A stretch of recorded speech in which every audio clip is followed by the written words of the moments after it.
Because she has a kind of a uniform at her school, there's a restriction as to what world of colors she can work with. And so because there's a restriction, it makes her have to be more creative and more resourceful. So I think all of those elements put together, and then plus her influences, you know, watching films, watching music videos. I mean, she pays attention to what's going on in the street and what people are wearing, and she's much more fashion forward and savvy than I am at this point. Well, I always have two reactions when Lola comes into my room with an outfit on. One is, oh my God, she looks amazing, what incredible style.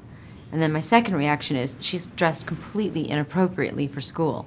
So I have to think with two brains.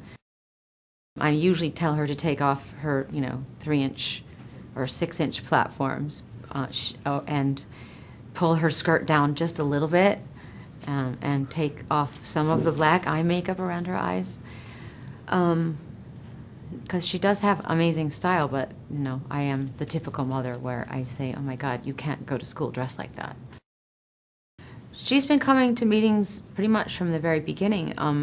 My role was really to make sure we were all going in the right direction and heading in the right direction, and it was a line that I could stand behind and be proud of and feel good about, and one that she could also feel like represented her.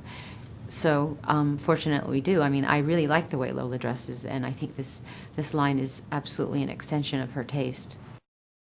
Well, I think this is a good way to get her creative juices flowing and get her to be able to express herself through fashion the way she wants to every day when she goes to school, but instead of me telling her to take it off or screaming and yelling at her and getting into a fight at 8 o'clock in the morning, she gets to use all that energy designing a line of clothes, so it's perfect. We don't generally disagree. She usually doesn't like the things I don't like. Every once in a while she'll really like something and I'll go, oh my God, no way, Lola, you can't like that. But then she'll put it on herself and she'll make it work, and then she'll talk me into it. It's hard to say no to Lola.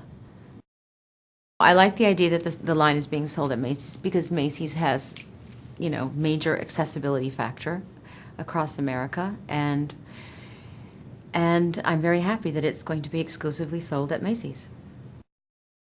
We like to combine, say, like a plaid or a flannel with a lace, or leather with lace or rhinestones, or so we mix and match textures and fabrics and elements that are both masculine and feminine.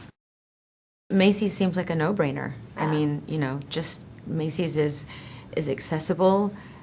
Everybody goes there. There are stores around, across the country, and I don't know, Macy's, Material Girl, it sounds good together. A material girl is a girl that is interested in fashion and interested in music and interested in fun and has a sense of humor, as an adventurous human beings. It's not complicated. It's dressing in layers. It's not looking like you took too much time thinking about what you're wearing. It's easy, you can put things on, you can take things off, you can switch things up, and it's really the way that my daughter dresses. Well, first of all, Material Girl, everybody relates that title to me because of the song that I did 300 years ago.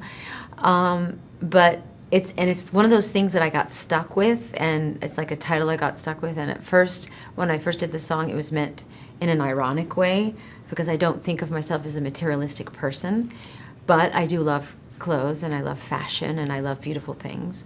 And then as the years went by, everybody, strangers would see me on the street and they go, hey, yo, it's the Material Girl. And I'd be like, I hate that name. I'm not. And then I realized that, I needed to have a sense of humor about it too, and that I had to sort of embrace all the layers of meanings that came with that title.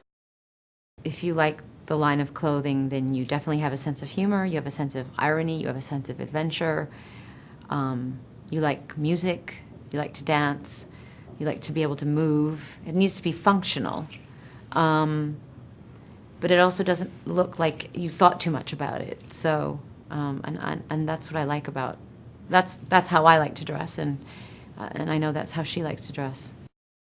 Their floats practically come into my windows on Thanksgiving, yes.